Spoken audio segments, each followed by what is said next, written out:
Il est 9 heures du matin, mais tout va bien. Ça va vous?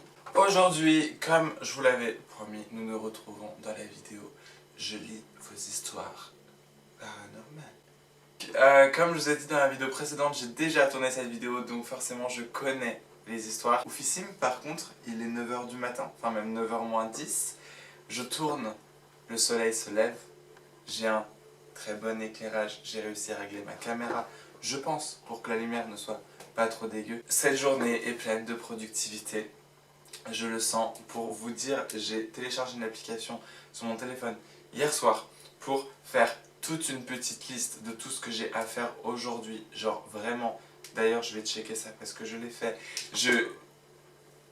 Là, on est lundi, on prend un nouveau tournant, c'est... Allez, on se lance dans le mood, vous avez vu? C'est parti.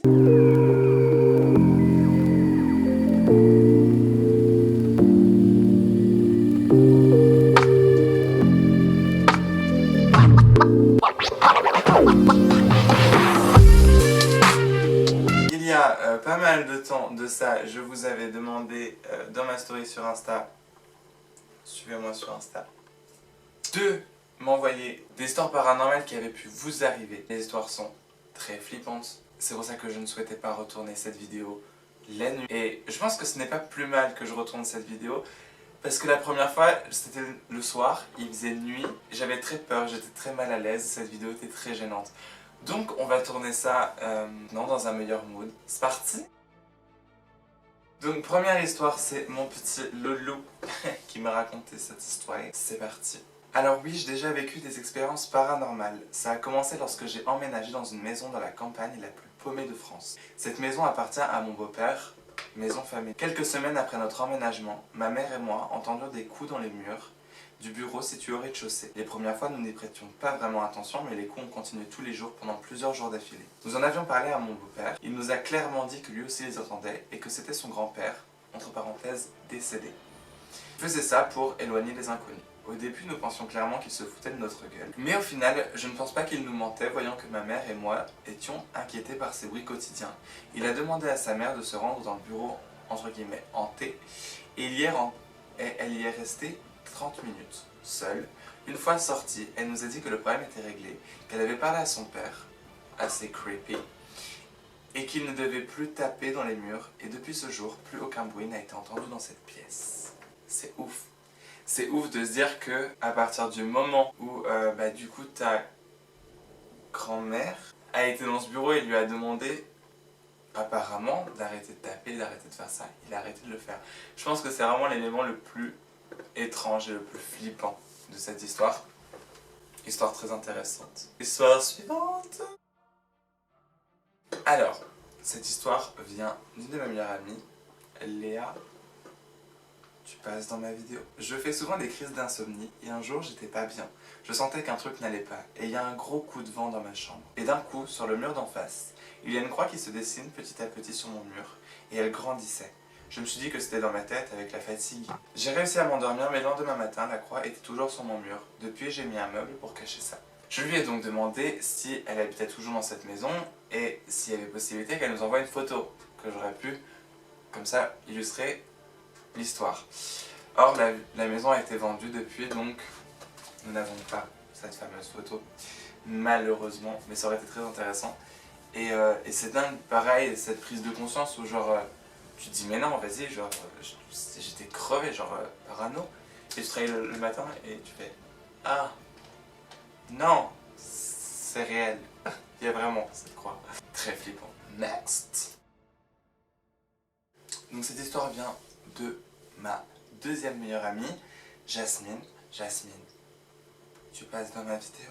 Quand j'étais petite, je suis allée boire de l'eau, donc il fallait que je sorte de ma chambre. Donc en revenant, je vois sur mon lit, comme un creux invisible, un poids sur mon lit, qui froisse mes draps, et là le creux disparaît petit à petit. Là, la moustiquaire de mon lit se soulève alors que les fenêtres sont fermées, et je sens comme une odeur qui passe à côté de moi. Et c'est là que j'ai compris qu'il y avait un esprit sur mon lit. L'histoire de la marque dans le lit, c'est très banal, hein. Il y a beaucoup de gens qui disent avoir vu ça. Puis même l'histoire de la moustiquaire, l'histoire de l'odeur, flippant quand même. Next. Donc là, c'est une histoire qui nous vient de Isabelle. Je crois qu'il y a 2 histoires si je me trompe pas. Quand mon grand-père est mort lorsque j'avais 8 ans, entre parenthèses, j'étais très proche de lui. Quelques jours plus tard, dans ma chambre, je l'ai vu lui et sa mère. Je pensais que c'était un rêve, mais quand je les ai vus, je suis descendu chercher un verre d'eau par peur. Et quand je me suis réveillé le lendemain, le verre d'eau était à côté de mon lit. Je n'avais jamais vu de photo de mon arrière-grand-mère, et quand j'ai décrit à ma mère ce que j'avais vu, elle n'en revenait pas. C'était l'image exacte de mon arrière-grand-mère, et par la suite ma mère a fait venir un spiritualiste à la maison pour parler. Je trouve ça dingue cette histoire de... Je connais des personnes qui ont déjà vécu ça, où t'as jamais vu cette personne et t'as comme une vision où tu vois cette personne, tu la décris à une personne qui la connaît, et justement cette personne te dit mais tu n'as jamais vu cette personne, mais tu sais la décrire comme si tu l'avais déjà vue. Je trouve ça très dingue, très dingue. Next.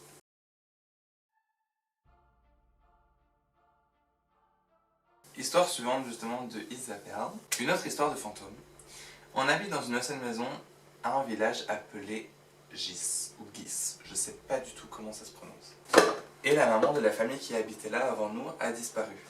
Les rumeurs du village ont été que le mari l'a tuée, mais la police n'a jamais réussi à la retrouver. Cherche sur internet disparition de Thérèse Lebu. Chaque soir, ma mère a pensé voir un homme à chapeau au bout du lit, et ma soeur disait pareil. Un soir, en rentrant de l'école, alors que personne n'était à la maison, je me suis endormie dans le canapé du salon, et j'ai commencé à me sentir léviter, et je me suis vue au-dessus de mon corps. Une ombre noire m'a approchée, m'a prise par le bras. Je suis retombée, et je suis restée paralysée pendant 2 minutes. Et mon bras me brûlait. Un homme est venu à la maison, encore un spiritualiste, et il a essayé de parler aux esprits. Il nous a dit qu'il a réussi à faire partir 3 de la maison, mais qu'il y avait un esprit malfaisant qui refusait de partir. Je trouve cette histoire pareil, très dingue, parce que tu pars du principe que genre tu dis, bon, déjà tu arrives dans une maison où il y a quand même une lourde histoire avant. Personnellement, moi je sais qu'il y a une histoire d'enlèvement, de tuerie ou de je sais pas quoi, enfin genre j'habite pas ici, clairement. Et en plus de ça, il y a, enfin, t'as des visions, enfin, déjà te voir léviter, enfin genre, je trouve ça assez dingue. Et pareil, genre quand ta mère et ta soeur disent voir la même chose, et qu'après t'appelles un spiritualiste, déjà tu te dis, il y a un esprit à la maison, donc on va quand même appeler. Et là il te dit, il y en a 4, j'ai réussi à en faire partir 3, mais il y en a un qui veut pas partir.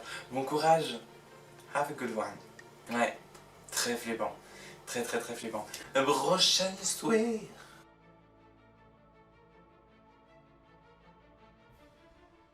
En 2009, il y a une fille de sa classe qui se suicide. Donc de là, c'était une connaissance, donc Anaïs. Donc Anaïs est très affectée par ce décès, ce qui est totalement compréhensible. Un soir, donc un week-end, il y a une copine à elle qui vient dormir chez elle, parce que l'internat était fermé à ce moment-là, donc elle vient pour le week-end dormir chez elle. Donc le soir, elles font un MSN, enfin un visio MSN, on se rappelle de l'époque MSN, donc elle fait un visio MSN avec un de ses amis, non ce n'est même pas son ami, c'est son petit copain de l'époque d'ailleurs. Et d'un coup, derrière elle, parce que du coup elles sont 2, l'une à côté de l'autre en visio, et Anaïs remarque dans le reflet, le retour caméra, un visage comme j'ai actuellement, entre les deux en fait, elle repère un visage. Donc là, forcément, elle a super peur, elle se met en boule, elle flippe sa race, clairement.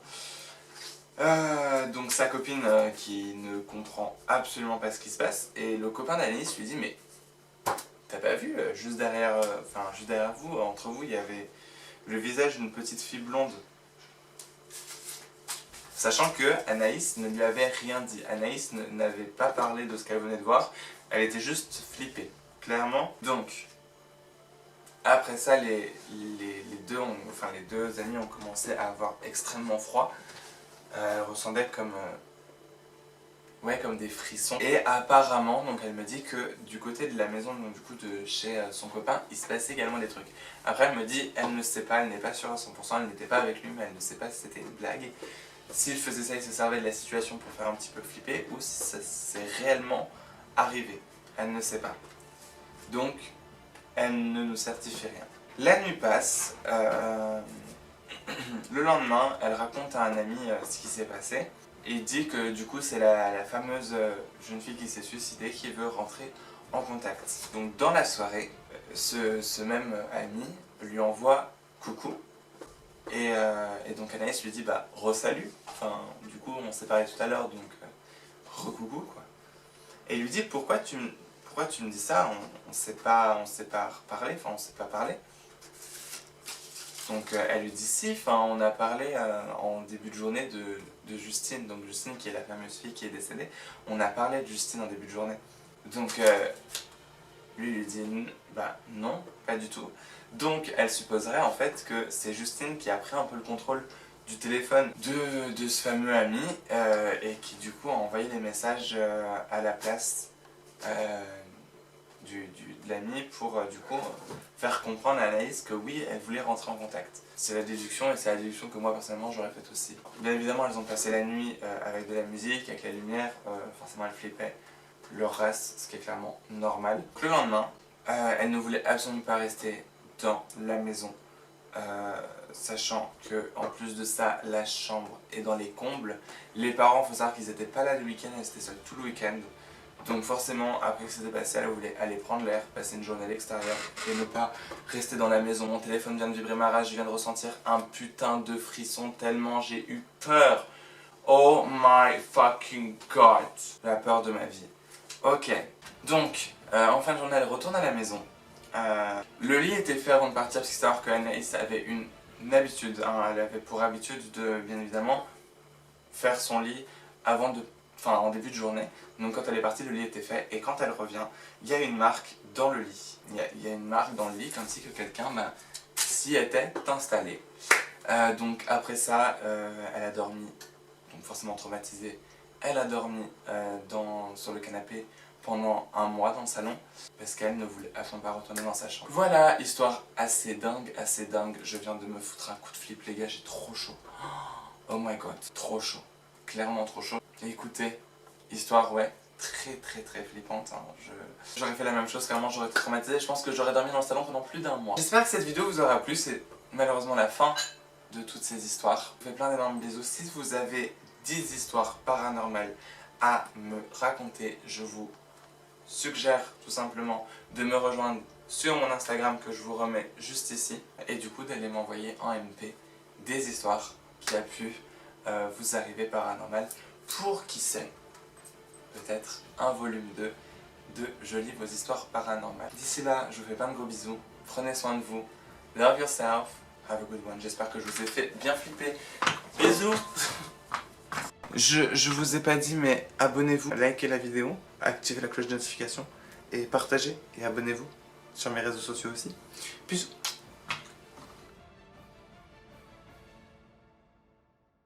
Pour mon cas, je trouve que ce qui lui ajoute vraiment un putain de charme, c'est ses tatouages. Je voudrais peut-être m'expliquer un jour ou l'autre qui est ce mec, que je le vois partout. Hein. C'est qui? Beaucoup de rumeurs sur lui, hein, comme quoi qu'il est pas aussi beau que sur les photos dans la vraie vie. Qu'est-ce qu'il est beau, qu'est-ce qu'il a du charisme. Don't know, this was you're beautiful.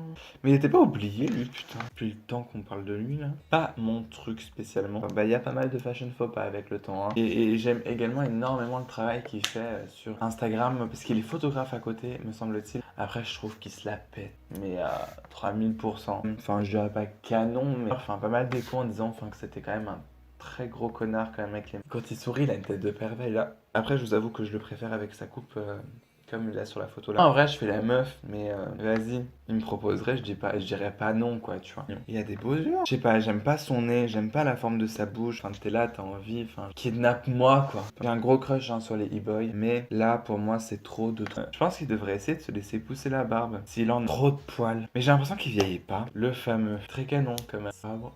Waouh. Ah, mais là, on dirait un ado de taille qui rentre en cinquième, quoi. Franchement, méga mon crush. Hein. Que dire en un mot? Minet. Petit loulou. Oh my god, ça reste mon frère. Que dire de plus que femme magnifique. Je trouve qu'il a une tête de camé. Ah ouais, non, il a glow up quand même. Hein. J'adore son collier d'ailleurs. Mais je dirais pas.